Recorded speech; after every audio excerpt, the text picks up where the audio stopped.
आज हम कक्षा 10वीं के काव्य खंड का पहला पाठ पढ़ेंगे जो है साखी। साखी के कवि हैं कबीर दास। आप तो कबीर के नाम से परिचित होंगे, तो आइए हम इनके बारे में कुछ जानते हैं। कबीर का जन्म लहरतारा नामक एक जगह में हुआ था जो काशी में स्थित है। काशी दुनिया की सबसे शुद्ध जगह मानी जाती है और कबीर दास जी का निधन मगहर उत्तर प्रदेश में हुआ था, जो कि बहुत लोगों का मानना है कि ये एक बुरी जगह है। आइए अब हम हर साखी को एक एक करके पढ़ते हैं और उसका अर्थ समझते हैं। हमारी पहली साखी कुछ इस प्रकार है। ऐसी बानी बोलिए मन का आपा खोई, आपना तन शीतल करे औरन को सुख होई। इस साखी के कठिन शब्द जानते हैं। बानी अर्थात बोली, आपा मतलब अहंकार, खोई यानी त्याग करना, शीतल मतलब ठंडा या शीतल, औरन मतलब दूसरों को, होई यानी होना। तो इस साखी में कबीर दास जी कहते हैं कि हमें अपने मन का अहंकार त्याग कर देना चाहिए और ऐसी भाषा का प्रयोग करना चाहिए जिससे हमारा अपना तन भी स्वस्थ रहे और दूसरों को भी कोई मुसीबत ना हो, अर्थात दूसरों को भी कोई परेशानी ना हो और उनको भी सुख प्राप्ति हो। अब हम दूसरी साखी को पढ़ेंगे। कस्तूरी कुंडली बसे मृग ढूंढे बन माही, ऐसे घटी घटी राम है दुनिया देखे नाही। साखी में कुंडली का अर्थ है नाभि, मृग का मतलब होता है हिरन, घटी घटी यानी कण कण में या फिर हर जगह।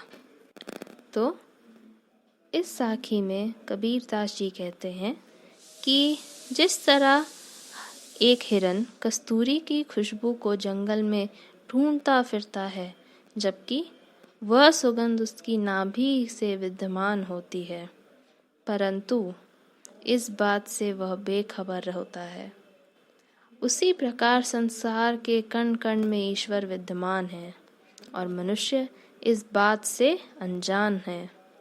वह ईश्वर को देवालयों में और तीर्थों में ढूंढता है।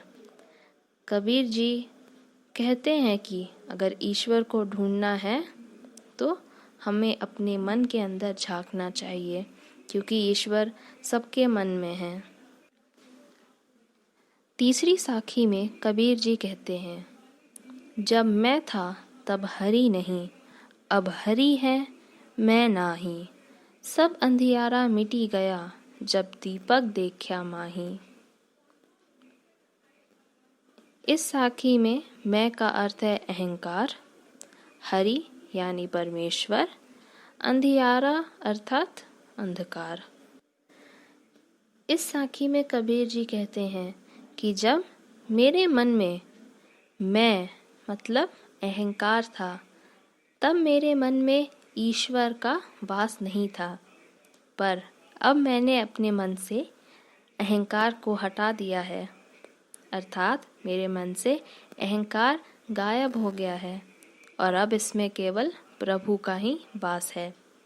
जब ईश्वर नामक दीपक के दर्शन कबीर जी ने किए तो उनके मन से अज्ञान रूपी अंधकार और अहंकार सारा मिट गया।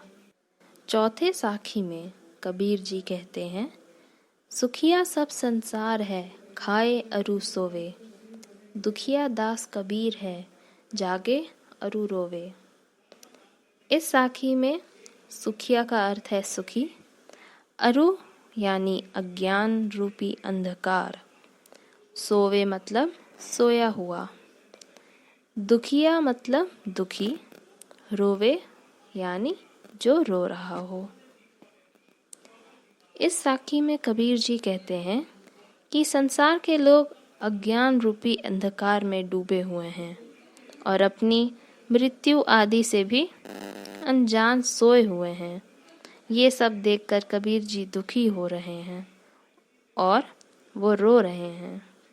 वे प्रभु को पाने की आशा में हमेशा चिंता में लगे रहते हैं और वह हमेशा सोचते रहते हैं। वह जब भी संसार की ओर देखते हैं तो उन्हें हर जगह अज्ञानता दिखाई देती है।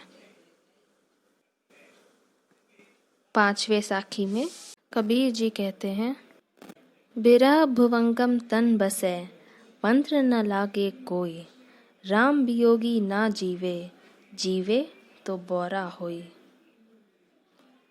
इस साखी में बिरह का अर्थ है बिछड़ना या बिछड़ने का दुख। भुवंगम का मतलब है सांप, बौरा अर्थात पागल।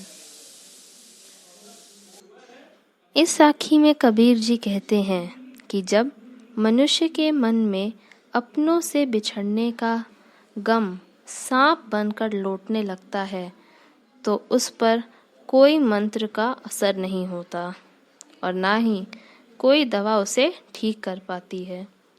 उसी तरह राम अर्थात ईश्वर के वियोग में मनुष्य जीवित नहीं रह सकता और वह जीवित रह भी जाता है तो उसकी स्थिति पागलों जैसी हो जाती है। अगली साखी पढ़ते हैं। निंदक नेड़ा राखिए, आंगनी कुटी बधाई, बिन पानी साबन बिना, निर्मल करे सुबाई। निंदक का अर्थ होता है निंदा करने वाला। नेड़ा मतलब पास, आंगनी मतलब आंगन, साबन मतलब साबुन, निर्मल मतलब साफ, सुबाई मतलब हमारा स्वभाव। इस साखी में कबीरदास जी कह रहे हैं कि हमें हमेशा निंदा करने वाले व्यक्ति को अपने पास रखना चाहिए और हो सके तो अपने आंगन में ही उसके लिए एक घर बनवा देना चाहिए। मतलब हमेशा आसपास ही रखना चाहिए ताकि हम उसके द्वारा बताई गई हमारी गलतियों को सुधार सकें। इससे हमारा स्वभाव बिना साबुन और पानी की मदद से ही साफ हो जाएगा। अगली साखी में कबीर जी कह रहे हैं, पोथी पढ़ी पढ़ी जग मुवा, पंडित ना भया कोई, एके अशीर पीव का, पढ़े सुपंडित होई। इस साखी में पोथी का अर्थ है पुस्तक, मुवा का अर्थ है मरना, भया मतलब बनना, अशीर यानी अक्षर, पीव मतलब प्यारा। इस दोहे में कबीर जी कह रहे हैं कि इस संसार में मोटी मोटी पुस्तकें पढ़कर कई मनुष्य मर गए, परंतु कोई भी मनुष्य पंडित मतलब ज्ञानी नहीं बन सका। यदि किसी व्यक्ति ने ईश्वर के प्यार का एक भी अक्षर पढ़ लिया तो वह पंडित बन जाता है। अर्थात ईश्वर प्रेम के ही एक सच है, इससे जानने वाला ही वास्तविक ज्ञानी है। चलिए अगली और आखिरी साखी पढ़ें। हम घर जलाया आपना, लिया मुराड़ा हाथी, अब घर जालो तास का, जे चले मारे साथी। इस साखी में जलाया का अर्थ है जलाया, आपनो मतलब अपना, मुराड़ा यानी जली हुई लकड़ी मतलब ज्ञान का रूप, जालो यानी जलाऊं, तास का मतलब उसका। इस साखी में कबीर जी कह रहे हैं कि उन्होंने अपने हाथों से अपना घर जला दिया है, मतलब उन्होंने मोह माया रूपी घर को जलाकर ज्ञान प्राप्त कर लिया है। वह अब ज्ञान के रास्ते में बढ़ते जा रहे हैं। अब उनके हाथ में जलती हुई मशाल है। अब वे उसका भी घर जलाएंगे जो उनके साथ चलना चाहेगा। मतलब वह उन लोगों को भी मोह माया से मुक्त कर देंगे जो ज्ञान प्राप्ति के साथ उनके साथ चलेगा। धन्यवाद।